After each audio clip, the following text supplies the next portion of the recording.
వాడు ప్రభంజనం. వాడు సృష్టించినటువంటి కావ్యాలు నిజంగా ఎంత అద్భుతమైన సినిమాలు తీశాడు వాడు. భారతీరాజా మరణించిన తర్వాత కొడుకు మీద ప్రేమ ఎక్కువ అవ్వడం వల్లే ఆయన హార్ట్ అటాక్ వచ్చి మరణించాడు అంటూ కొంతమంది ఏదో జబ్బు వల్ల మరణించాడు అంటూ అనడం మొదలు పెట్టారు. అయితే వాటిలో నిజమెంత అనేది మీకు తెలియజేస్తాను. అలాగే ఆయన కొడుకు ఎలా మరణించాడు అనేది కూడా మీకు తెలియజేస్తాను. దానితో పాటు ఆయన బాధాకరమైన జీవితం గురించి కూడా మీకు తెలియజేస్తాను. పూర్తిగా చూడండి. వైవిధ్యానికి మారుపేరుగా నిలిచిన దర్శకుడు భారతీరాజా సినిమా వస్తుంది అంటే ఒకప్పుడు అతని టాలెంట్ కి జై కొడుతూ థియేటర్ల ముందు క్యూ కట్టేవారు. వారి అంచనాలకు తగ్గట్టుగానే భారతీరాజా సినిమాల్ని రూపొందించి అటు దర్శకుడిగా ఇటు నటుడిగా కూడా తనదైన ముద్ర వేశారు. తెలుగు హీరోస్ తో కూడా ఎన్నో సూపర్ డూపర్ హిట్ మూవీస్ తీసిన స్టార్ డైరెక్టర్ భారతీరాజా 2026 జూన్ 10న మరణించడంతో ఈ న్యూస్ ఇప్పుడు అన్ని చోట్ల హల్చల్ అవుతుంది. అసలు భారతీరాజా హఠాత్ మరణానికి గల కారణం ఏంటి? భారతీరాజా తన కొడుకు వల్లే మంచాన్ని పడ్డాడా? శ్రీదేవి భారతీరాజా మధ్య ఉన్న గొడవలేంటి? భారతీరాజా 2 పెళ్లిళ్ళు ఎందుకు చేసుకోవాల్సి వచ్చింది? ఇతని నెట్వర్త్ ఎంత అనే నమ్మలేని నిజాలను ఈ వీడియోలో చెప్పడానికి నేను ప్రయత్నిస్తాను. మీరు మాత్రం వీడియోని పూర్తిగా చూడండి. అలాగే ఛానల్ని ఇంకా సబ్స్క్రైబ్ చేసుకోకపోతే ఛానల్ని సబ్స్క్రైబ్ చేసుకుని మాకు సపోర్ట్ అందించండి. పెరుమాయ తేవార్ అలియాస్ భారతీరాజా ఇతడు 1941 జూలై 17న తమిళనాడులోని తేనీలోని అల్లి నగరంలో ఒక నిరుపేద రైతు కుటుంబంలో జన్మించాడు. తండ్రి పెరుమాయ, తల్లి కరుత్తుమల్. ఇతనికి భారతి అనే చెల్లెలు, జయరాజు అనే తమ్ముడు కూడా ఉన్నాడు. ఇక అలా వారిద్దరి మీద ఉన్న ప్రేమతో భారతీరాజా తన చెల్లెలి పేరులోని భారతిని, తమ్ముడి పేరులోని రాజని కలిపి భారతీరాజాగా మార్చుకుని సినీ రంగంలో ప్రవేశం చేశాడు. అయితే భారతీరాజా తండ్రి వ్యవసాయం చేసుకుంటూ కుటుంబాన్ని పోషిస్తే తల్లి బీడీలు చుట్టుకునే పని చేస్తుండేది. అలా చిన్నప్పటి నుండి తల్లిదండ్రులు తమ పిల్లల్ని పోషించేందుకు పడే కష్టాన్ని చూసి పెరిగిన భారతీరాజా బాగా చదివి మంచి జాబ్ కి వెళ్లాలనుకునేవాడు. అలా భారతీరాజా తన స్కూలింగ్ ని ఆలీనగరంలోని ప్రాథమిక పాఠశాలలో చదివాడు. ఇతరు చదువుల్లో చురుగ్గా ఉన్నప్పటికీ తరచూ నాటకాలు చూడడం, కొన్ని స్టోరీలను రాసుకుని తన ఫ్రెండ్స్ కి చెప్పడంతో వారు భారతీరాజా టాలెంట్ ని ప్రోత్సహించేవారు. అంతేకాకుండా భారతీరాజు ఎప్పుడైతే తన హై స్కూల్ కోసం తేనీకి వెళ్ళాడో అక్కడ ఎంజీఆర్, శివగణేశన్ మూవీస్ తరచూ చూడడంతో తను కూడా సినిమా ఇండస్ట్రీకి వెళ్లి మంచి నటుడు అవ్వాలి అనుకునేవాడు. భారతీరాజాకి మద్రాసుకి వెళ్లాలనే ఇంట్రెస్ట్ మరింత పెరిగింది. అలా తన 10th పూర్తయిన వెంటనే మద్రాసు వెళ్లాలని ఉంది అని చెబితే తిడతారు అని జాబ్ వచ్చింది అని చెప్పి మద్రాసు వెళ్ళిపోయాడు. అక్కడ అందరినీ అడుగుతూ ప్రతి ఆఫీస్కి వెళ్లి తనకి యాక్టర్ అవ్వాలని, స్టోరీలు కూడా రాస్తానని చెప్పినా ఎవరూ ఇతన్ని పట్టించుకోలేదు.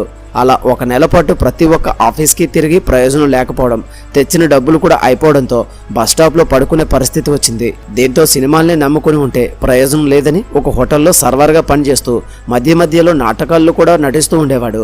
అలా 6 ఏళ్లు గడవడంతో తల్లిదండ్రులు కొడుక్కి పెళ్లి చేస్తేనైనా సినిమాలు నాటకాలను వదిలేస్తాడని తమకు తెలిసిన అమ్మాయితో పెళ్లి జరిపించారు. దీంతో ఊళ్ళో వ్యవసాయం చేసుకుంటూ కొంతకాలం గడిపిన ఒకసారి రుచి చూసిన నాలుక మళ్లీ అదే రుచి కావాలన్నట్లు భారతీరాజాకి మళ్లీ ఇండస్ట్రీలోనికి వెళ్లి ఈసారి యాక్టర్ గా కాకుండా డైరెక్టర్ గా తన లక్ ని ప్రూవ్ చేసుకోవాలి అనుకున్నాడు.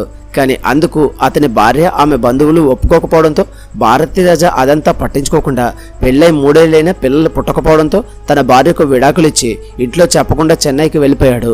ఇక అలా తనకి ఎవరైనా డైరెక్షన్ ఛాన్స్ ఇవ్వాలంటే పెద్ద డైరెక్టర్స్ దగ్గర అసిస్టెంట్ డైరెక్టర్గా చేయాలని డిసైడ్ అయిన భారతీరాజా కన్నడ డైరెక్టర్ ఉత్తన్న కనగల్ దగ్గర అసిస్టెంట్ డైరెక్టర్గా జాయిన్ అయ్యాడు. అలా అక్కడే తనకన్నా 15 ఏళ్ల చిన్నవాడైన మనోహర్ కుమార్ అనే మరో అసిస్టెంట్ డైరెక్టర్తో తనకి మంచి స్నేహం ఏర్పడింది. అలా భారతీరాజా ఈ పుల్లయ్య, ఎం కృష్ణయ్య, ఏ జగన్నాథం అనే డైరెక్టర్ దగ్గర పనిచేసి డైరెక్షన్ మీద మంచి పట్టును సాధించాడు. 1974లో ఈయనకి చాలా సింపుల్గా మరొక పెళ్ళైతే అయింది. దాని తర్వాత ఇక పెళ్ళైక బరువు బాధ్యతలు ఎక్కువ అవ్వడంతో ఎలాగైనా డైరెక్టర్ అవ్వాలని డిసైడ్ అయిన భారతీరాజా 16 వైదినిలే అనే మూవీ స్టోరీని పట్టుకుని ప్రతి ఒక్క ప్రొడ్యూసర్ని కలుస్తుండేవాడు. ఇక ఈ క్రమంలోనే వీరి అన్యోన్య సంసారానికి గుర్తుగా మనోజ్ అనే కుమారుడు జన్మించాడు. ఇక అలా ఎప్పుడైతే తన కొడుకు పుట్టాడో అదే సమయంలో ఎస్ఏ రాజన్న భారతీరాజాకి డైరెక్టర్ ఛాన్స్ ఇవ్వడంతో భారతీరాజా ఆనందానికి అవధులు లేకుండా పోయాయి. అలా కమల్ హాసన్, శ్రీదేవి, రజనీకాంత్ని పట్టుకుని 16 వైద్యునిలే అనే మూవీని స్టార్ట్ చేయగా ఆ మూవీని 5 లక్షల బడ్జెట్తో నిర్మించి రిలీజ్ చేస్తే బ్లాక్ బస్టర్ హిట్ అవడంతో పాటు 50 లక్షలు కలెక్షన్ చేసింది. దీంతో మొదటి మూవీ సూపర్ డూపర్ హిట్ అవడంతో భారతీరాజా తన కెరియర్లో వెనక్కి తిరిగి చూడాల్సిన అవసరం రాలేదు. ఇక అలా కొడుకు పుట్టాకే తనకి అదృష్టం వచ్చింది అని అప్పటి నుండి తన కొడుకుకి ఏ లోటు లేకుండా చూసుకుంటూ వచ్చాడు. అలా తర్వాత తనకి జనని అనే కూతురు కూడా జన్మించింది. ఇక రెండో సినిమా సుధాకర్ని హీరోగా, రాధిక హీరోయిన్గా కిలుక్కు పోగులం రైలు అనే మూవీని చేయగా ఆ మూవీ కూడా సూపర్ డూపర్ హిట్ అవడంతో తనకి శ్రీదేవితో అప్పటికే పెరిగిన మంచి పరిచయం కారణంగా ఆమెతో హిందీలో 16 సావన్ అనే మూవీని చేయగా ఈ మూవీ రిలీజ్ అయ్యి అక్కడ అంతలా ఆడలేదు. దీంతో తెలుగులో సీతాకోక చిలుక అనే మూవీ చేయగా ఆ మూవీ సూపర్ డూపర్ హిట్ అవడంతో భారతీరాజ కొద్ది రోజుల్లోనే స్టార్ డైరెక్టర్గా ఎదిగాడు. ఇక అలా శ్రీదేవితో ఎక్కువ సినిమాలు చేస్తున్నప్పటికీ శ్రీదేవి రాఘవేంద్రరావు గారితో క్లోజ్గా ఉంటూ అతని డైరెక్షన్లోనే బిజీ అవడంతో కోపానికి గురైన భారతీరాజ శ్రీదేవితో సినిమాలు చేయకూడదని డిసైడ్ అయ్యారు. దీంతో రాధిక రాధలని మంచి సపోర్ట్ చేస్తూ వారు స్టార్ హీరోయిన్లు అవ్వడానికి భారతీరాజ తనదైన కృషి చేశాడని చెప్పవచ్చు. ఇదిలా ఉంటే చిన్నప్పటి నుండి సినిమాలను చూసి పెరిగిన భారతీరాజ కొడుకు మనోజ్కి సినిమాల్లో హీరో అవ్వాలనే ఇంట్రెస్ట్ చాలా ఉండేది. దీంతో కొడుకు మాటని కాదనలేక యుఎస్లోని ఫిలిం కోర్సులో చేర్పించి 2 years ట్రైనింగ్ ఇప్పించాడు. ఇక ఎప్పుడైతే తన కొడుకు ఇండియాకి వచ్చాడో అప్పటికే భారతీరాజ తాజ్మహల్ అనే మూవీకి ఏఆర్ రెహమాన్ మ్యూజిక్ డైరెక్టర్గా, మణిరత్నని స్టోరీ డైలాగ్ రైటర్గా పెట్టి ఎలాగైనా మొదటి మూవీతోనే తన కొడుకుని స్టార్ హీరోని చేయాలనుకుని 2 ఏళ్లు ఆ మూవీ షూటింగ్ని చేశారు. దీంతో ఈ మూవీపై భారీ ఎక్స్పెక్టేషన్స్ పెరగగా 1999లో రిలీజ్ అయిన తాజ్మహల్ మూవీ మిక్స్డ్ టాక్ని తెచ్చుకుంది. దీంతో ఇలా వదిలేస్తే అవ్వదని భారతీరాజ తన శిష్యుడైన కెఎస్ రవికుమార్కి చెప్పగా అతను తను డైరెక్ట్ చేస్తున్న సముద్రం అనే మూవీలో కుమారుడికి సెకండ్ హీరోగా ఛాన్స్ ఇచ్చాడు. అలా వెంటనే భారతీరాజ డైరెక్షన్లో కాదల్ పూకల్, అల్లి అర్జున్, వర్షమెల్లా వసంతం, పల్లవనని అనే 13 సినిమాల్లో చేసినా ఎలాంటి ప్రయోజనం లేకుండా పోయింది. ఇక ఈ క్రమంలోనే సాదురియానా అనే మూవీ చేయగా అందులో హీరోయిన్ గా చేసిన నందన అనే మలయాళం హీరోయిన్తో మనోజ్ కుమార్కి మంచి పరిచయం ఏర్పడి ఆ పరిచయం కాస్త సాన్నిహిత్యంగా మారి వీరిద్దరూ ప్రేమలో పడ్డారు. అయితే ఈ విషయం భారతీరాజకి తెలిసి ఒక హీరోయిన్ని ఇంటి కోడలుగా అంగీకరించమని, తాను చూసిన అమ్మాయిని పెళ్లి చేసుకోవాలని, అప్పుడే నీకు అన్ని రకాల సపోర్ట్ దొరుకుతుందని చెప్పడంతో అప్పటికే మనోజ్ నందనతో పీకల్లోతు ప్రేమలో పడడంతో ఇంటి నుండి బయటకు వెళ్లి నందనతో ఉండాలని డిసైడ్ అయ్యాడు. ఇక అలా 6 నెలల్లో నందనతోనే లివింగ్ టుగెదర్లో ఉంటూ సినిమా ఇండస్ట్రీలో ఉండే పెద్దలతో తన తండ్రిని కాంప్రమైజ్ చేసి తన పెళ్లికి ఒప్పించే ప్రయత్నం చేస్తూ ఉండేవాడు. అలా ఒక స్టేజ్లో కొడుకంటే అమితమైన ప్రేమ ఉండడంతో భారతీరాజకి వేరే దారి లేక వారి పెళ్లికి ఒప్పుకుని 2006లో వారిద్దరికి గ్రాండ్గా పెళ్లి జరిపించారు. ఇక అలా మనోజ్ కుమార్ చేసిన అన్ని మూవీస్ ఫ్లాప్ అవడంతో సినిమాల్ని వదిలేసి రియల్ ఎస్టేట్లోకి ఎంట్రీ ఇచ్చి అందులో బిజీ అయ్యాడు. ఇది ఎలా ఉంటే మనోజ్ నందన అన్యోన్య సంసారానికి గుర్తుగా 2 అమ్మాయిలు కూడా జన్మించారు. రియల్ ఎస్టేట్ బిజినెస్లో కూడా ఒక స్టేజ్లో నష్టాలు రావడంతో మనోజ్ కుమార్ తన తండ్రిలాగే డైరెక్టర్ అవ్వాలని శంకర్, మణిరత్నం, కెఎస్ రవికుమార్ సినిమాల్లో అసోసియేట్ డైరెక్టర్గా చేస్తూ డైరెక్షన్పై కొంత అవగాహన తెచ్చుకుని త్వరలోనే ఒక సినిమా డైరెక్ట్ చేయాలనుకున్నాడు. ఇక ఈ సమయంలోనే అంటే 2020లో మనోజ్కి హార్ట్ అటాక్ రాగా ఇమీడియట్గా అతనిని హాస్పిటల్లో చేర్పించగా దీంతో భారతీరాజ అప్పటి నుండి కొడుకుని బయటకు పంపించకుండా తాను సంపాదించిన 350 కోట్ల ఆస్తిని ఎంజాయ్ చేస్తూ ఇంట్లోనే ఉండమని చెప్పగా అప్పటి నుండి మనోజ్ ఇంట్లోనే ఉంటూ వచ్చాడు. ఇక ఈ సమయంలోనే భారతీరాజ డైరెక్షన్ వదిలేసి యాక్టర్గా తన సెకండ్ ఇన్నింగ్స్ని స్టార్ట్ చేసి శివకార్తికేయన్తో నమ్మవీటు పెళ్ళై మూవీతో యాక్టర్గా స్టార్ట్ చేసి విజయ్, ధనుష్, అజిత్ అనే స్టార్ హీరోలతో యాక్ట్ చేస్తూ బిజీ అయ్యాడు.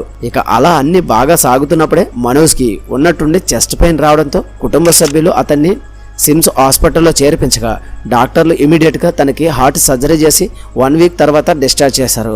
అలా నెల రోజులు బాగానే ఉన్నప్పటికీ ఉన్నట్టుండి 2025 మార్చి 25న నిద్రలోనే హార్ట్ అటాక్ వచ్చి మరణించడంతో భారతీరాజ మానసికంగా కృంగిపోయాడు. ఇక అలా అప్పటి వరకు యాక్టివ్గా ఉంటూ సినిమా ఫంక్షన్స్లో, షూటింగ్స్లో పాల్గొన్నటువంటి భారతీరాజ కొడుకు మరణంతో ఇంటికే పరిమితమయ్యాడు. అలా అప్పటి నుండి తను ఏదో అనారోగ్య సమస్యతో బాధపడుతూ డిప్రెషన్లో ఉన్న భారతీరాజాకి కుటుంబ సభ్యులు ఎంత నచ్చజెప్పినా వెకేషన్స్కి తీసుకువెళ్లినా కొడుకు మరణాన్ని జీర్ణించుకోలేక భారతీరాజా జూన్ 10, 2026న తన 83వ ఏటకి తన ఇంట్లోనే మరణించడంతో ఇండస్ట్రీలోని వారందరూ ఒక్కసారిగా షాక్కి గురయ్యారు.